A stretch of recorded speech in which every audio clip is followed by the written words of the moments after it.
दोस्तों, हमने आपसे यह बात पिछले वीडियो में कहा था कि जिस तरीके से रूस अपने सुखोई 57 फाइटर जेट को बेचने के लिए फुल टेक्नोलॉजी ट्रांसफर और सोर्स कोड भारत को ऑफर कर रहा है, ऐसे में फ्रांस के हाथ से भारत द्वारा फाइनल हो रही राफेल की डील शिफ्ट होकर रूस के हाथ में जा सकती है।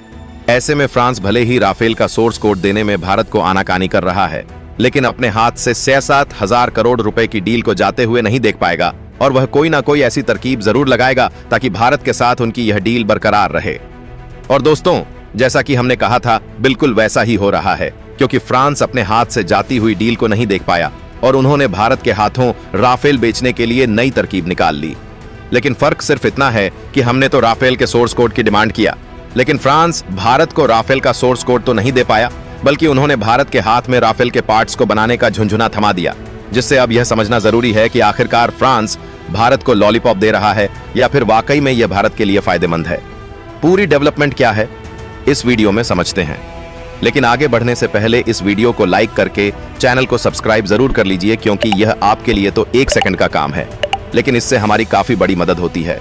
दरअसल देखा जाए तो मेन खबर यह है कि भारत फ्रांस से जो राफेल फाइटर जेट खरीद रहा है, उसकी बॉडी के पार्ट्स अब भारत में बनाए जाएंगे। और यह कोई हवाई बात नहीं है, बल्कि फ्रांस की राफेल बनाने वाली डसोल्ट एविएशन और टाटा ग्रुप कंपनी के बीच बड़ी डील फाइनल हुई है, जहां टाटा ग्रुप की कंपनी इसके प्लांट को कहीं और नहीं बल्कि हैदराबाद में लगाने जा रही थी।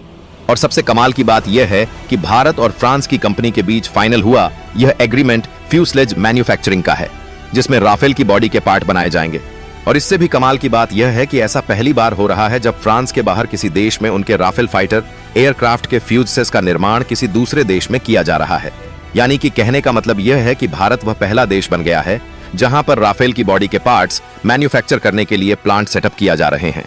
लेकिन अगर फ्रांस जैसा यूरोपीय देश अचानक से इस तरीके की मैन्युफैक्चरिंग भारत में करने को तैयार हो जाए तो सोचने का विषय तो बनता है, क्योंकि इतिहास इस बात का गवाह है कि यूरोप का कोई भी देश भारत जैसे एशियाई देश को कभी भी अपनी कोई भी इस तरीके की क्रिटिकल टेक्नोलॉजी देने को तैयार नहीं होता है, क्योंकि यूरोपीय देशों को डर होता है कि कहीं भारत जैसे देश आगे चलकर उनकी तरह क्रिटिकल टेक्नोलॉजी पर काम करने लगे और कोई अल्टरनेटिव ढूंढ निकाल लिए तो यूरोपीय देशों का धंधा खत्म हो सकता है।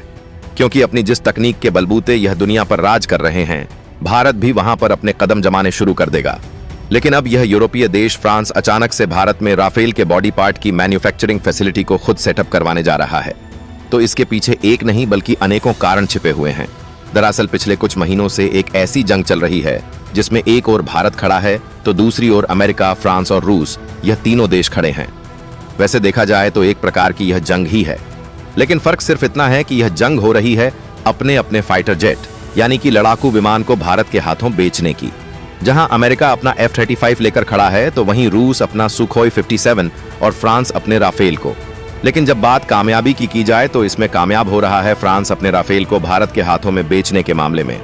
क्योंकि फ्रांस भारत के हाथों 26 राफेल मरीन फाइटर जेट बेचने के लिए 7,000 करोड़ की डील फाइनल कर चुका है। यह Rafale marine fighter jet specially navy forces के लिए डिजाइन किए गए हैं और फ्रांस से जो खरीद रहा है उसको भी भारत अपनी नेवी फोर्स में इस्तेमाल करेगा, क्योंकि हमारे पास जो एयरक्राफ्ट करियर यानी कि युद्धपोत विमान वाहक हैं, उनमें जो फाइटर जेट लोडेड है वह रिटायरमेंट पर आ चुके हैं। वैसे तो जो राफेल मरीन जेट भारत ने फ्रांस से खरीदने की government to government deal final किया है, इसकी एक्सपेक्टेड डिलीवरी 2028 से 2030 तक होने वाली थी। यानी कि 2028 में इसकी डिलीवरी शुरू हो जाती और 2030 तक संभवतः इन 26 राफेल फाइटर जेट को भारतीय नेवी को सौंप दिया जाता। लेकिन government to government deal final होने के बावजूद भी कुछ ऐसा हुआ जिससे फ्रांस के हाथों यह डील छूटने वाली थी। जी हां दोस्तों,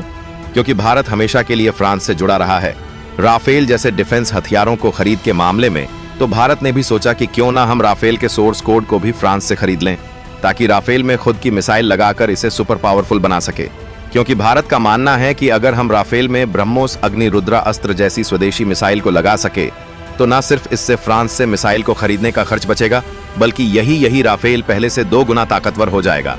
क्योंकि अभी हमने आपको जिन मिसाइल का नाम बताया, यह air to ground launch missile है, यानी कि हवा से जमीन पर मार करने वाली वह मिसाइल है जो कि दुनिया की सबसे ताकतवर मिसाइल मानी जाती है। लेकिन फ्रांस ने कहा कि चाहे जो कुछ भी हो जाए, भारत को हम सोर्स कोड नहीं मुहैया कराएंगे। तो भारत ने कहा कि चलिए ठीक है, अगर आप हमें सोर्स कोड नहीं देंगे तो हमारे पास भी राफेल के अलावा भी कई ऑप्शन हैं। जैसे हम अमेरिका का F-35 और रूस का सुखोई 57। अब यहीं से अमेरिका और रूस को जब यह बात रियलाइज हुई कि भारत और फ्रांस के बीच राफेल के सोर्स कोड को लेकर थोड़ा बहुत विवाद चल रहा है, तो ऐसे में इन दोनों देशों ने भी मौके का फायदा उठाया और अमेरिका ने भारत के द्वारा तय की गई कीमतों पर और मेक इंडिया के नए प्रोडक्शन के हिसाब से F-35 देने को तैयार हो गया। और साथ ही इधर सुखोई Su-57 का फुल सोर्स को ट्रांसफर और टेक्नोलॉजी ट्रांसफर के साथ इंडिया में मैन्युफैक्चरिंग करने का ऑफर रूस ने भारत के सामने रख दिया। और जब फ्रांस के कानों में इस बात की भनक लगी कि रूस और अमेरिका भारत के लिए एक के बाद एक ऑफर पेश करते जा रहे हैं, जिससे भारत इस बात का विचार कर रहा है कि वह राफेल की डील तोड़ दे, तो ऐसे में जो फ्रांस भारत को सोर्स कोड राफेल का नहीं देना चाहता था, उसकी बौखलाहट नेक्स्ट लेवल पर पहुंच गई और ऐसे में अचानक उनके हाथों से 68,000 करोड़ की फाइनल की गई डील ना टूट जाए।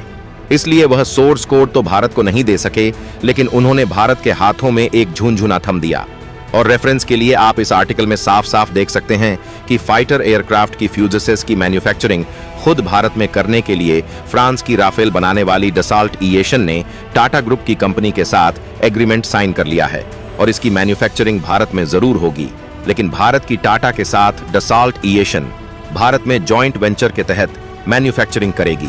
यानी कि दोनों देशों की कंपनियां मिलकर इस पर काम करेंगी, जिससे लोकल मैन्युफैक्चरिंग को बढ़ावा मिलेगा।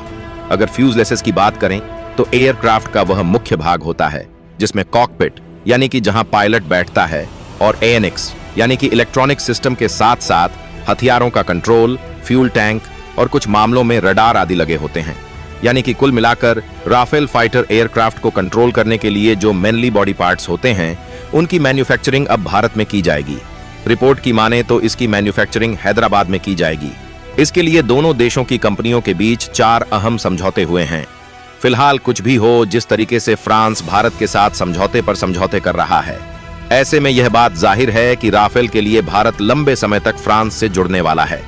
बाकी आपको क्या लगता है कि राफेल के बॉडी की मैन्युफैक्चरिंग खुद भारत में करना ठीक है या नहीं? अपनी राय कमेंट में जरूर बताएं और इस वीडियो को एक लाइक करके अपने मित्रों तक शेयर जरूर करें ताकि उन्हें भी जानकारी मिल सके। इसी तरह और भी नॉलेजेबल वीडियो देखने के लिए बीके न्यूज चैनल को सब्सक्राइब करके बेल आइकन को ऑल पर जरूर सिलेक्ट करें। धन्यवाद।